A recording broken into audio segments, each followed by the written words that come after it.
All right, weekly Tanya. Which chapter are we on? 3. Yeah. Shaar VeHaEmunah, chapter 3. Okay, quick review. In the Hakdama, in the preface, we said that we need to learn how to intellectually understand, not just believe in, but to understand to the best of our capability, the nature of Hashem's oneness in order to facilitate proper love and awe of Hashem. Okay, that was the preface. Chapter 1, we explained that Hashem is continuously creating, that it is the divine speech that brought the world into being and continues to bring the world into being through various combinations of these elemental building block energies known as letters. And each created being is a word, the word that it is referred to in the holy tongue. That was chapter 1. In chapter 2, we explained that this process must be per se, is constant. And we used the logical proof of comparing it to the splitting of the sea, that there the wind had to constantly exert force to keep the water suspended so that water would override its natural tendencies to flow. So too, Hashem has to constantly exert and impose a creative power upon what? Creation. There is no creation to exert force upon. To exert The letters. the letters are the force. Hashem has to constantly exert force upon what? There is no creation. If you don't get this, we're not getting the point. He has to constantly exert the letters of speech. Well, the letters of speech are the force. Yeah. Where everything was created. Upon what? To turn it into what? The vessel. This is the key here. What are the raw materials for creation? You guys are just skipping to creation as if it always existed. What? Aleph Beis is the power, is the tool, is the force of creativity. But what is Hashem imposing that creativity upon in order to turn it into creation? Nothing. What? What did you say? Nothing? No. Yeah. That's the key to the whole thing. We said that at the end, and I think it went over everyone's head. No, it didn't go over your head, because remember last week we said a Hebrew phrase like 5 times? Who remembers? Talmud, yeah, okay, that's one of the words, yeah. Koyach hapoyel benifol talmud. That the power of the actor is constantly exerted within the acted upon. And we explained why it has to be that way, because the essence of nothingness is what Hashem is overriding in turning it into somethingness. It is not merely like the splitting of the sea, where water is simply being forced to behave in a way that contradicts one of its properties. This is where nothingness is being forced to exist in a state that is antithetical to its essence. That's a big override, and that needs to be constant. It won't stay put. It's not like a silver cup that the silversmith makes, and once he finishes, he can withdraw his hands and walk off and take a lunch break, and the silver cup will remain as it was. Remember from the beginning of the chapter last week? Okay. Now is it coming back to you? Okay, so let's say this correctly. What is Hashem making the world out of? Nothing. And what happens to nothing if it's not being forced right now to be something? It goes back to nothingness, right? Okay. All right. So that was last week. This yesh ma'ayin thing is incredibly important. So just remember, that was the whole point of last week, that it's not yesh ma'yesh, it's not Hashem creating out of raw materials. It's Hashem using nothingness as his raw materials. So what's the point of the letters? Like, why did he need The letters are the force of creativity. But he doesn't need those letters, too. We're going to talk about later, and I think who asked me last week after class, and I said, it's a good question. We'll deal with it later on, like I think chapter 11, about what's the relationship between Hashem and those letters themselves.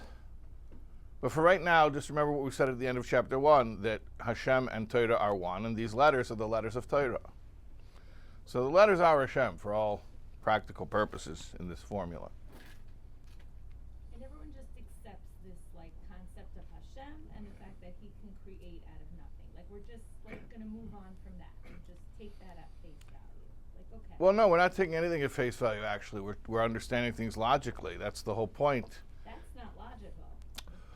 Well, logic is a relative term. You know, there's always an axiom which you have to accept in order to make a logical argument. So, once you establish your axioms, then everything's pretty logical. I guess you could come in and argue that the axioms are incorrect.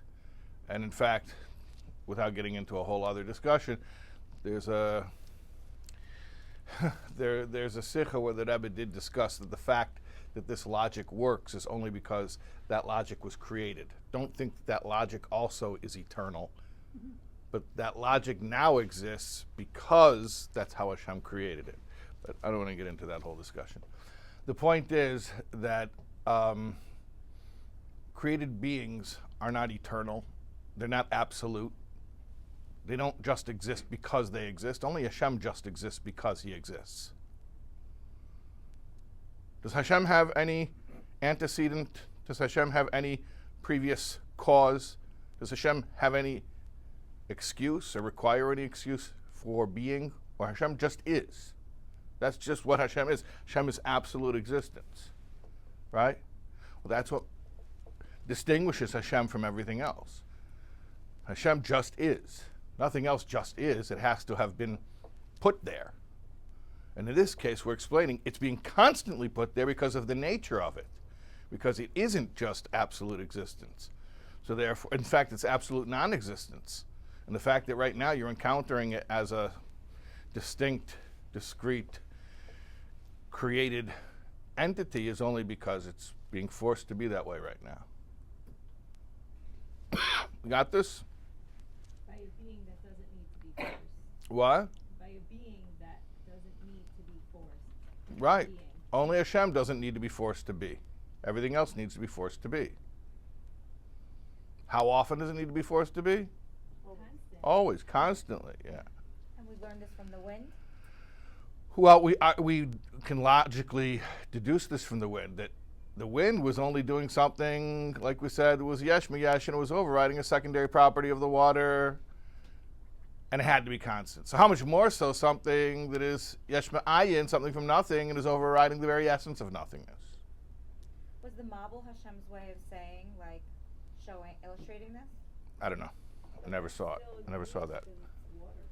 So why do we make such a big deal out of Kriyas? Like it's really not a big deal. Nothing is a big deal. Well, Kriyas Yam Suf is a big deal. It's just that the table is an even bigger deal. It's the same deal. No, bigger. Why?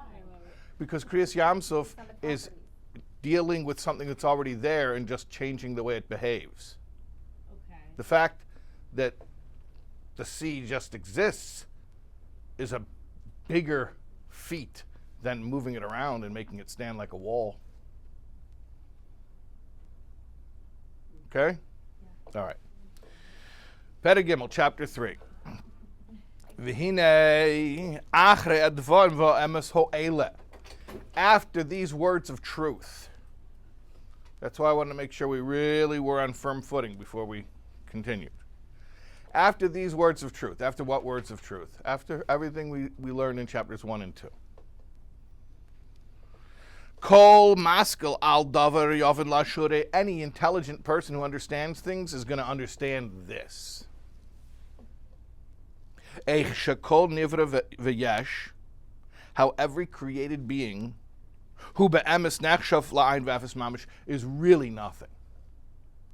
Not just it comes from nothing, which you just told me a minute ago, but even right now, everything that you call a something is truly a nothing. Legabe koyach hapoyel v'ruch piv shebenifel, relative to, in comparison to, the power that is creating it and the breath of Hashem's mouth. That's how we describe that creative power. Which is constantly creating it by bringing it out of nothingness into somethingness. So we just made a statement. Based on what we've learned, we will now understand how every something is really nothing once you take into account the power which is forcing that something to be a something right now. I'm going to kind of spoil it and say it ahead of where we actually read these words, but I'll say it like this. I'll telegraph it to you. I'll spell it out to you. Hashem is not just Mechaya, Hashem is Mahave, right? We learned that. Mechaya means he gives life, he animates something. It's there, it just needs batteries. Mahava means no, it's not even there. It doesn't even exist. It's much deeper, right? So Hashem isn't just giving things their life, Hashem is making the things be things in the first place. If you remove the creative power from creation, what do you have left? Do you have like a hollow shell of creation? It was never created. So you have no creation, and in fact, you don't even have a history of creation. So how much of somethingness as we know it is really an expression of Hashem's creative power? How much of it? All of it. And if you were to extract the creative power from the creation, you wouldn't just have like the world would go dim. There would be no world. There would be no world. In fact, there would never have been a world. Okay, so now let's try to wrap our heads around this. We know that this is happening constantly. That was chapter 2, right? Like the wind pushing on the water to make it a wall, except even more so. And we know it's totally, because there's nothing ontologically independent about creation. That means, that's the fancy philosophical term to mean, it doesn't have any existence unto itself. It's not that it exists in some flimsy way and Hashem is propping it up. It is completely, entirely just an expression of the creative power. So we know that's constant from chapter 2, and we know, we're reasserting the fact that that is total, that's complete. Said that already in chapter 1, that if the power would be removed, then the creation would disappear. So then, if I take the creative power out of creation, what do I have left? Nothing. And if that's true, then even right now, creation for itself is nothing, because it's got nothing on its own. Nothing, like literally nothing. Non-existence. So everything that I call existence is really non-existence. Let's read further. And this, that every created thing appears to exist and have substance. Sure, it looks real. We're going to tell me it's an illusion? No, we're not going to tell you it's an illusion. We're going to tell you it's due to your perspective. It's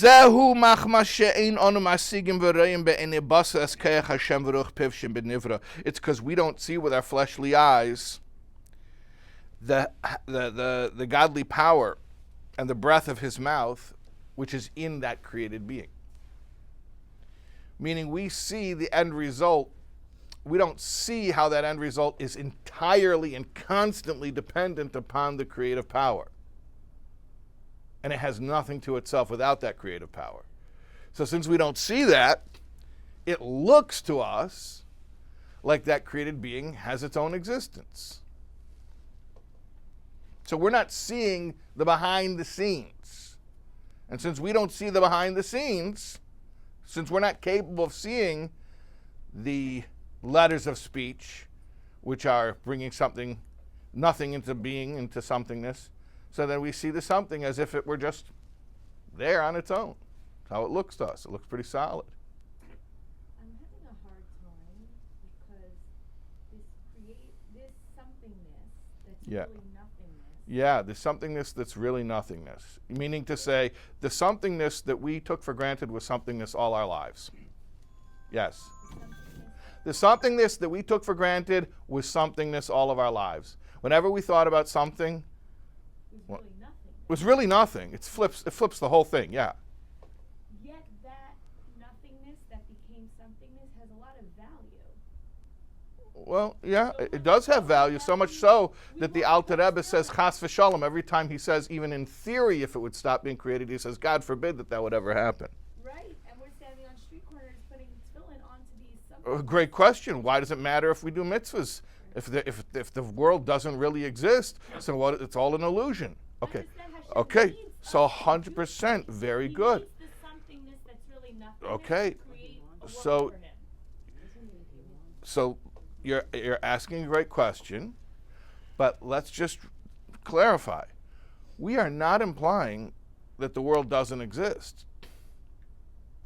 In We're perception. we're explaining that we're not seeing the whole picture. It's real. It's not lahavdil like the Eastern mystical traditions where they tell you it's all a dream and that the ultimate state is to realize that it's just subjective perception. No, we're saying it's real. We're just saying it's real. It's really God. It's not real independently. It's not real independently. It's not real in the way we've been looking at it as being real. There's a bigger picture. And once you see that bigger picture, I mean, in your mind's eye, it says in your fleshly eyes, you can't see it. But although when Mashiach comes, we will see it with our fleshly eyes. That all flesh will see that the mouth of God has spoken means we will see the divine speech. We'll see the letters of speech that we were describing in chapter 1. In fact, it says that the Alter Rebbe, before his passing, he told his grandson, the Tzemach Tzedek, he said, I'm looking at the ceiling. I don't see the beam. I see the letters that are creating the beam. So, for us, yeah. here in this world, we lose sight a lot of the time that everything is not running independently. It's Correct. dependent on Correct. the source. So, like he That's said, what it is. We la- look and at the table, we go, "What? so like he said in the previous chapter, the people don't believe in Hashgacha Pratis is because they don't understand this logical point. Now, because we're saying Hashgacha Pratis, of course everything's being orchestrated and put where it's being put, exactly how and when and where.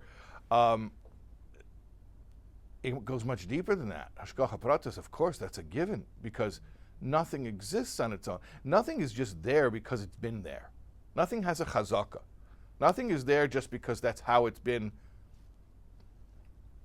It's only there for this instant because it's being put there at this instant. Don't we say that every morning in Moderne? Were you with us when we learned Kuntos and Yonah Shel Torah Chassidus? I think. Okay. Anyways, all right. So if that were removed, Aval ilu nitnu reshus. Yeah. However, if in theory we were given permission, lo ayin lirais, for the eye to see,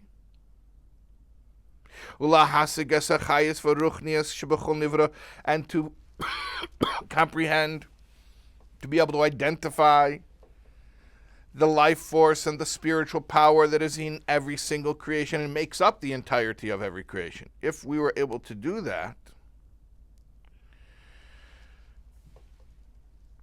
and to see that power, and he describes that power more, that is flowing forth from Hashem's issuance of his mouth and from the breath of his mouth. If we could see that, we would no longer see at all the physical substance of that being.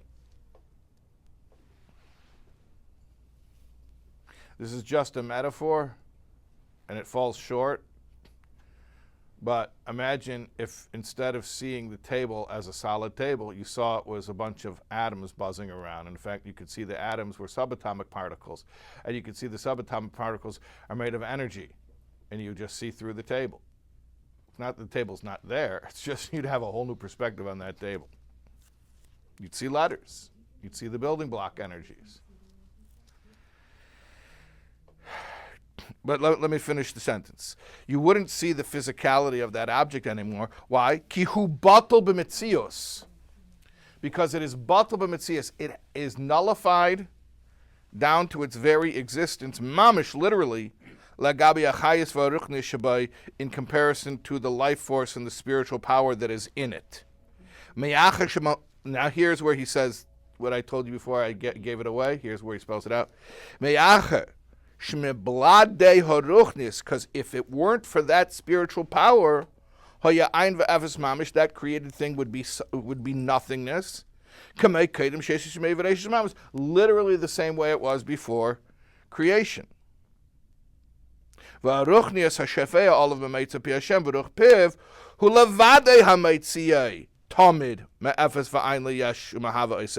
it is only the speech of his mouth, the wind of his mouth, alone. That is the only thing that is making this thing constantly be a something rather than a nothing. Im kain, if so, logical conclusion, Ephes baladoi be'emes, there is truly nothing but him. Because even these somethings are not separate somethings, they're all just him. Yeah. Let's just thinking for a second in like physical plane science, is this what, kind of what like entropy is? That everything really is chaos, technically? Like, yeah, I don't know how to use the term entropy enough to answer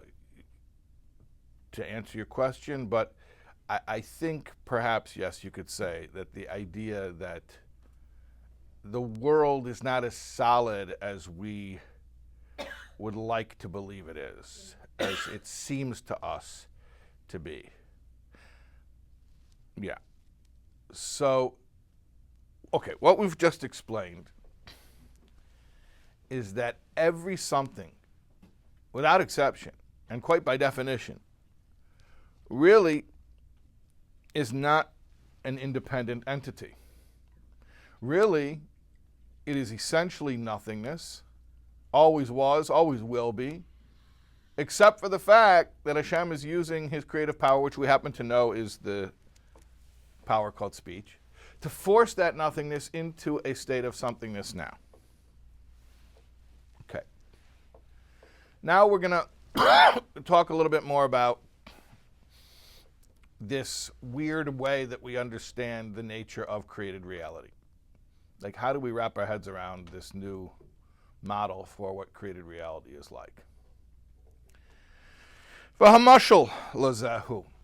The mashal, the metaphor for this is Or Hashemesh Hameir la'aretz v'ladarim, the light of the sun which shines upon the earth and those who dwell on the earth. Picture the sunlight. Picture its brightness. Maybe even think about how it feels, its heat.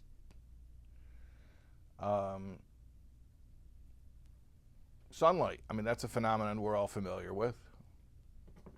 And particularly if you have like a beam of sunlight where you could identify a particular beam, like that famous photograph of Grand Central Station where the light is shining through the windows and it's making these boxes of light on the floor. You can really see the distinct shafts of light. So picture a ray of sunlight. That's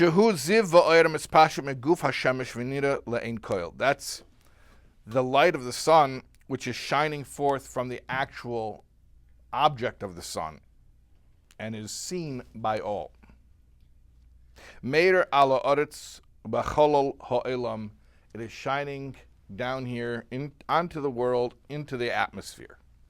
Okay, so there's this big ball of fire, 96 million miles away.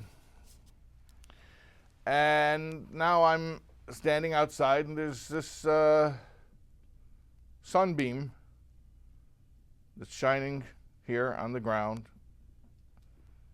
It traveled all this way from the sun. VeHaEmunah. זה פשוט שהאור וזיו הזה ישנו גם כן בגוף וחומר כדור השמש עצמי שבשמיים. It is obvious, everyone knows, that that sunbeam also exists in the sun. Of course it also exists in the sun. That's where it comes from. It's like you go to the store and you buy avocados. They have avocados in California. The avocados come from California. They have sunbeams in the sun. Where do you think the sunbeams come from? They come from the sun. Okay, no problem. If the sunbeam is able to shine that far, and you see it down here, so many miles away, how much more so how much more so does it shine in its origin? Okay, I got it. Yeah, so my sunbeam is probably even more intense in the sun. If you could go visit the sunbeam in its natural habitat, you would see, wow, that sunbeam's even more pronounced. That's what you would think.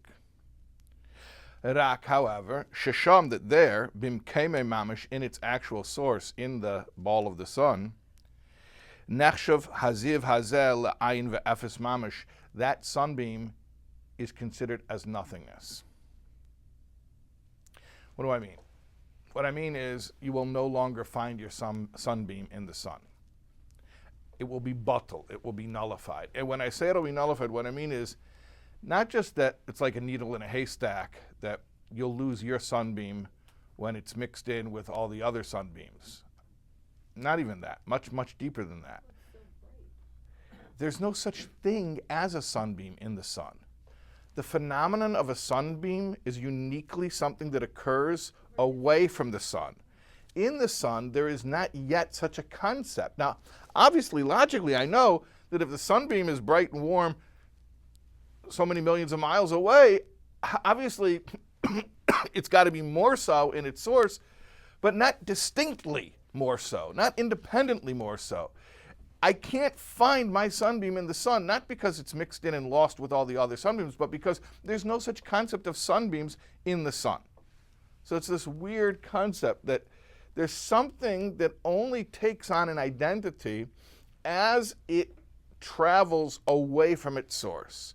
And that when you go to its source, rather than it being stronger, fresher, more pronounced, actually the opposite happens. It doesn't exist. Now, it's not that it doesn't exist. It does exist. It just exists in a way that is indistinguishable from its source. In other words, you're not going to find a sunbeam, you're going to find sun. I'm going to repeat that. You're not going to find a sunbeam, you're going to find sun. And when I say you're going to find sun, sun does not mean all the sunbeams that exist mushed into one big aggregate. That's not what a sun is. To the contrary, a sunbeam is the phenomenon that occurs when you're standing very, very far away from the sun. Then it appears like, oh, there's a sunbeam, there's a sunbeam. But in the sun, there's no such thing as sunbeams.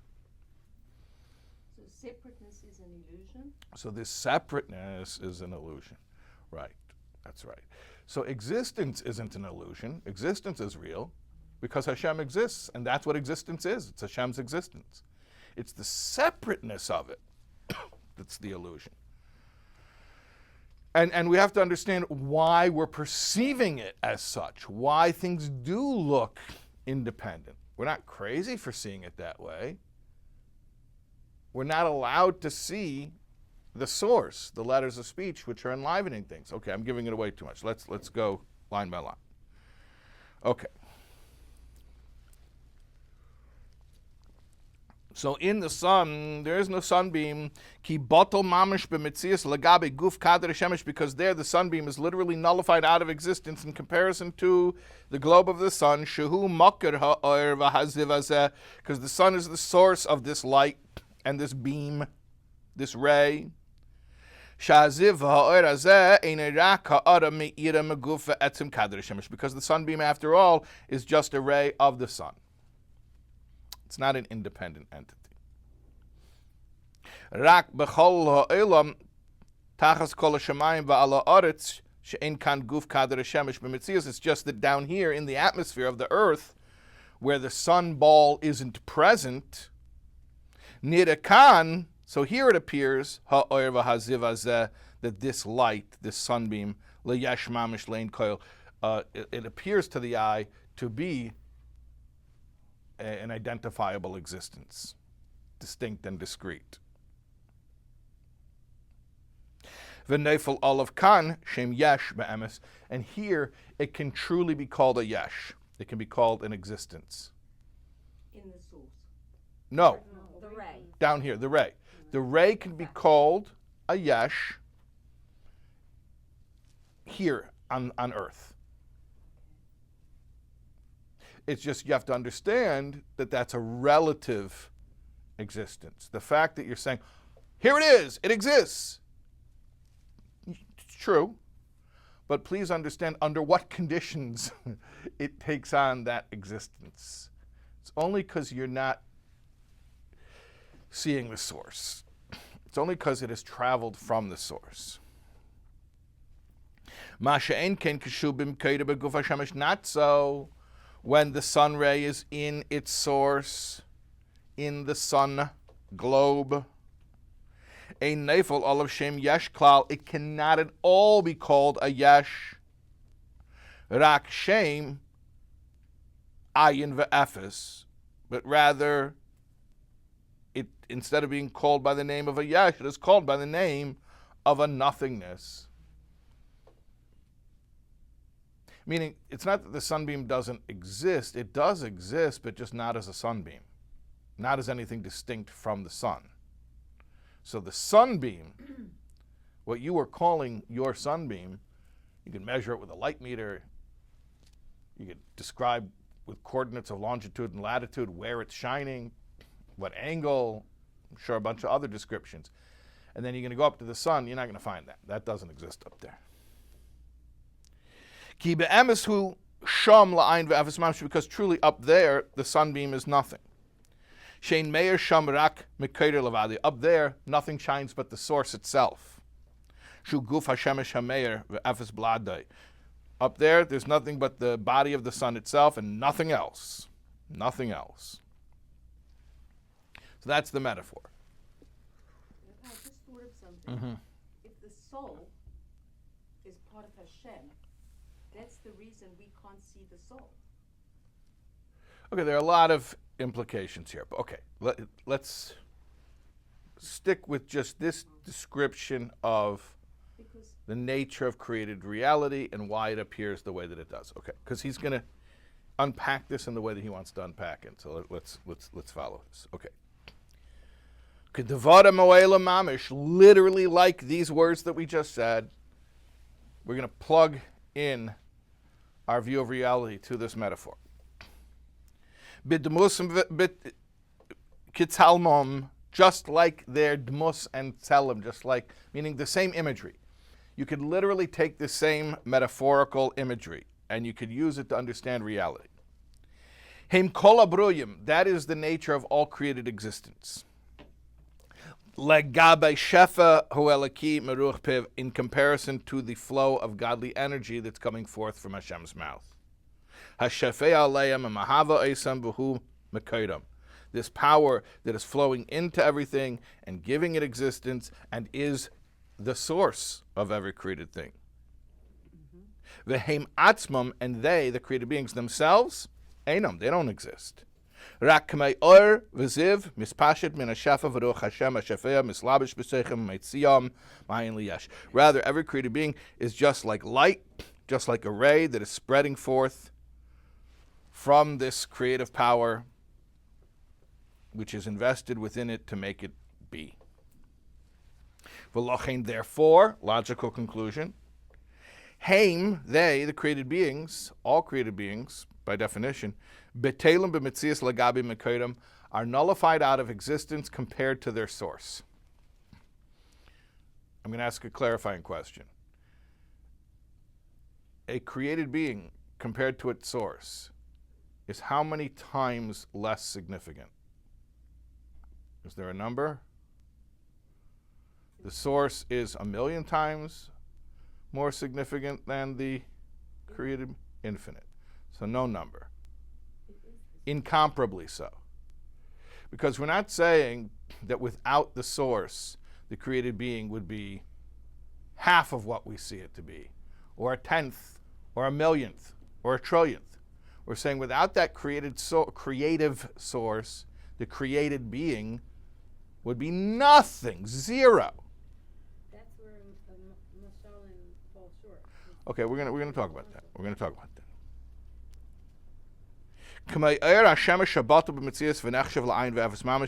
Every created being is literally like the light of the sun compared to the sun itself. And is not at all considered an entity, a something, when it is in its source.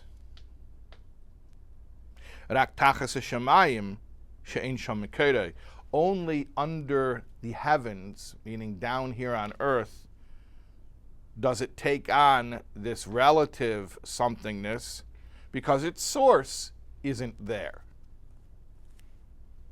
Kach kol habruyim, so to all created beings, ein neufel aleim shem yesh klal, do not take on the description of being a created being, except from the perspective of our physical eyes, because our physical eyes don't see the source, which is the breath of Hashem's mouth, which is causing everything to be. Therefore,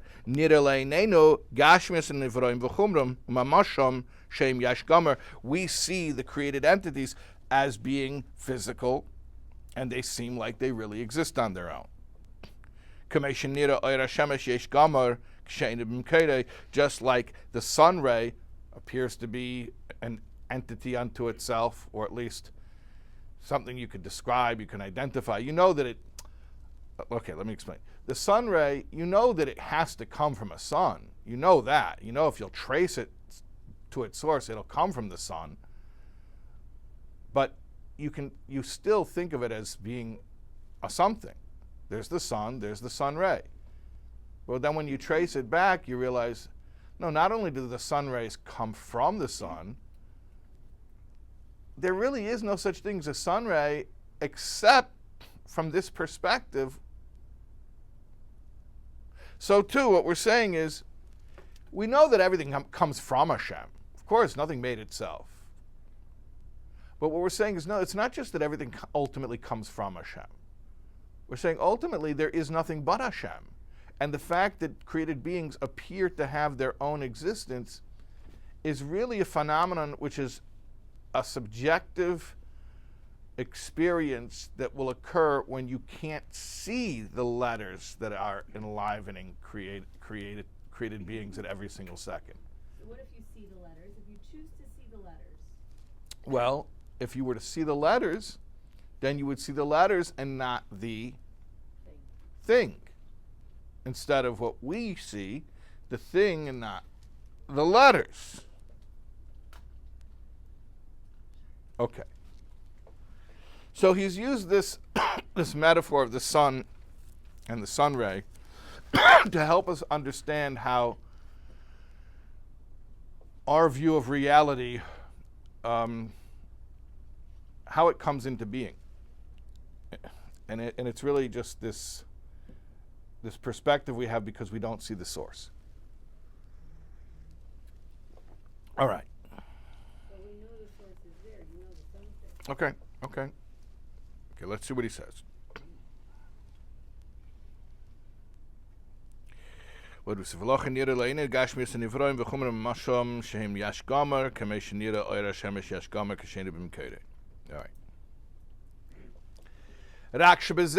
However, in this aspect, what aspect? This idea that sun rays only come into relative existence when they are distant from the sun. In this aspect, seemingly our metaphor is not fitting. It does not exactly resemble what we're trying to describe. Why? Where's the breakdown of this metaphor? Should be mashal that in the metaphor,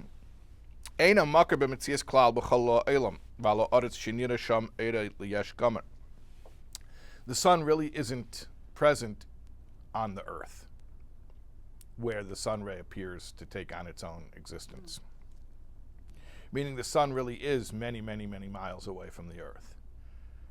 And that's why sun rays can take on their relative form of identity here on earth, because the sun isn't here.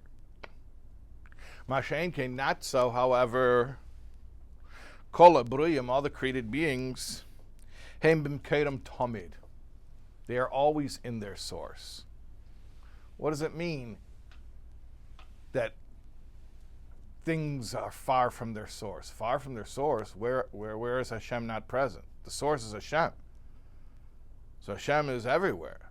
There's no place devoid of Him. So now we're trying to wrap our heads around where this metaphor seems to break down. Because in the metaphor, there's distance between the sun and that spot where the sun ray is hitting. But in the thing that we're actually describing, hold on. There is no distance. Here, I want you to trust me. The switches that are flipping, just leave them alone right now. Just ignore the check engine light that's popping on. Okay? Because now I'm saying this without a hint of sarcasm. In this class, there may be people who are intuitively getting exactly what the Alter Rebbe is about to say, because this is a very spiritually tuned in class. However, what the Alter Rebbe is about to say is counterintuitive, and for most students, it is a hairpin turn that is such a hairpin turn that most people just get it. It flies right over their head. And since at the beginning of today's class you admitted that the basic point of chapter 2 flew over your head, so then I just want to say, let's take this very slowly here. Okay, take this very slowly. Watch what happens here. You're cracking up. We're going to find out what nugget you have to share with us. Okay, we're going to find out. Okay. Watch what happens here. He says everything that exists, meaning created existence, is constantly in its source. So there really isn't that distance between sun ray and sun that exists in the metaphor. It's just that we don't see with our physical eyes the source. Okay, you don't see it, but it's still there. You don't see it, that doesn't make it that it's not there. It's there. Therefore, he asks a question. This is the hairpin turn.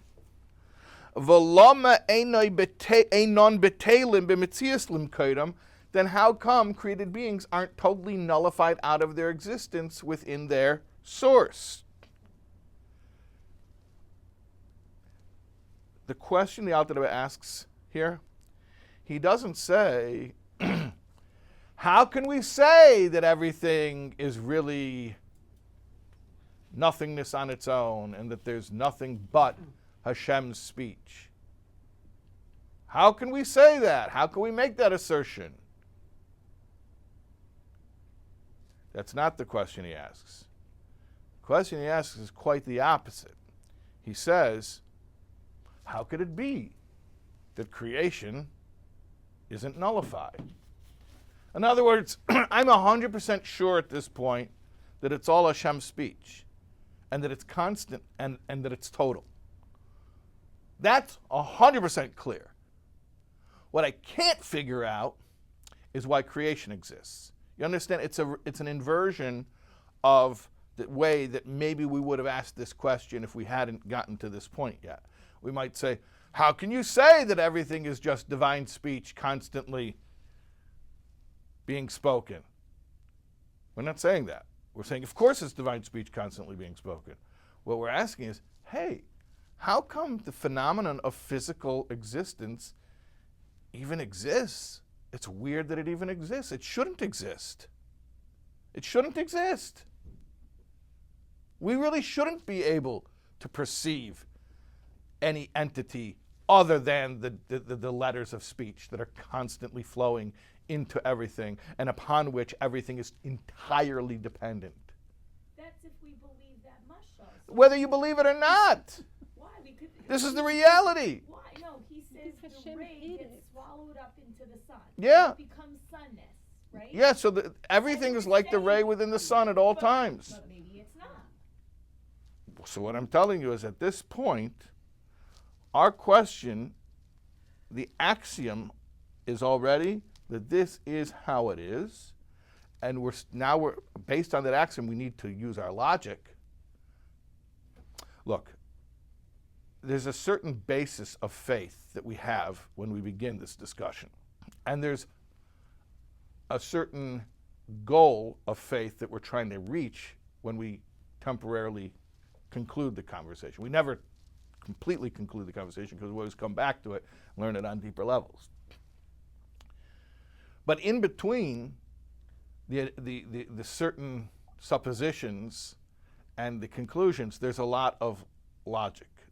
And what we're doing here, like I said, the style of this, which is Chabad Chassidus, Chochmah Bina Das, intellect, is trying to understand all this stuff logically. Yes, there are axioms of faith here, but within those axioms, we're trying to see how does it make sense? How do you break it down? What are the mechanics of it? How does it work? And this is a perfect illustration.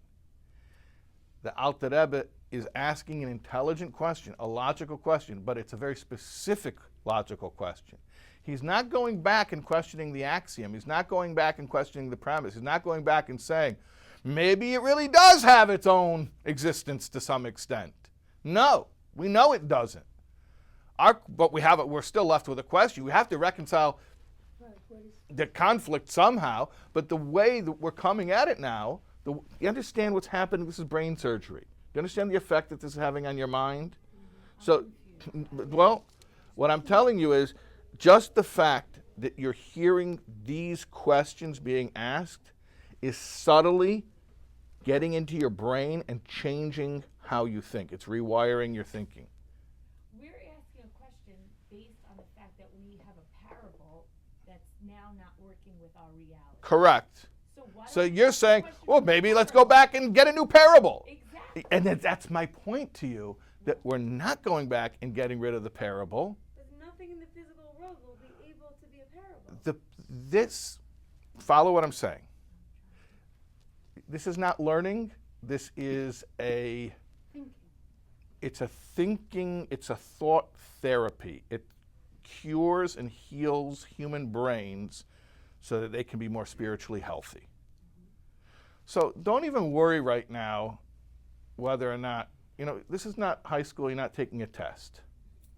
This is, you're coming to the spa, and instead of, putting mud on your face, what we do in this spa is we hear a bunch of words and we try to understand what they mean. And then when you leave, it does something to your brain.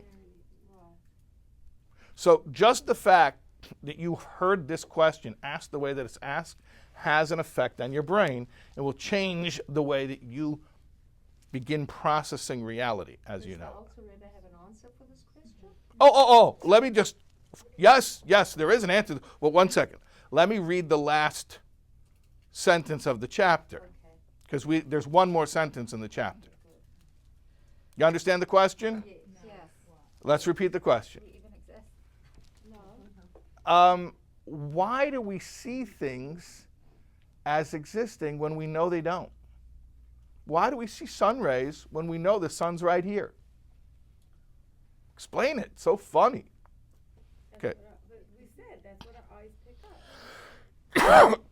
Why is it like Maybe that? it's not a good parable. The Why am I question is stuck not on about it? the What? sun. I just keep saying, so Well, apparently, to God. apparently, the parable is a great parable. why? Well, we're going to have to continue. Watch how he wraps up the chapter. It is the greatest cliffhanger, but it is such a. Let's go double. okay. I'm in Let's suspense, Okay, please. okay. Put me out of So my he asks, "V'lama ein b'telim b'mitzias lam kaidem?" How come created beings are not nullified out of existence in their source, being that they're always present in their source, because their source is God, who is omnipresent and always here. Ach lahoven zeh. But in order to understand that, tzarich lahakdim, we must first preface, and then there are two dots, like a colon, and then the next chapter, chapter 4. Why is this making you so happy? Because it's exciting. It's dramatic. It's a build-up. It's a build-up. It's 10 So he says, we are left, but listen again. To me, it is delicious that when he leaves us with a cliffhanger, our cliffhanger, and I just want you to, don't try so hard to think of this in learning terms. Just think about this and how it's affecting you, how it changes your whole relationship with reality. The cliffhanger he's leaving us with is not, well, maybe this metaphor is not such a great metaphor. Maybe this whole concept of divine speech is not such a great No. The thing that we're left questioning when we finish chapter 3 and we don't yet have chapter 4 is created reality.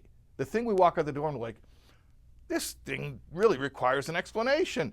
You know what that is? Created reality. Created reality is now called into question. Now, the conclusion is going to be that it exists and that it's real, but we're going to need a big preface. Like I said, we need to preface. We're going to need to learn a whole new big concept in order to reconcile how it's possible that physical reality exists. So we're not left trying to reconcile, how is it possible to say it's all divine speech? It's for sure divine speech. We're questioning, how is it possible that things look like they exist on their own? So That's what's what's... the point of the parable?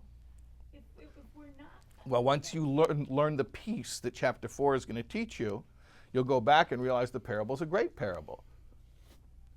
The parable's a great parable. Is it because there's a dichotomy? That's why when he said, well, one second. When he called into question the parable, he said the word l'chayra, seemingly. Seemingly, it's not a good parable. All right, because we're missing a big piece of information. So what that means is, in chapter 4, we're going to learn a very important concept, a big piece, an essential piece of the puzzle, which we're going to plug in, and then we're going to be able to understand how the parable applies, and we're going to be able to understand why the phenomenon of created reality exists, even though in reality the source is present at all times, and seemingly it shouldn't exist. But let's not guess what the answer is. Let's not guess. Let's leave with the question.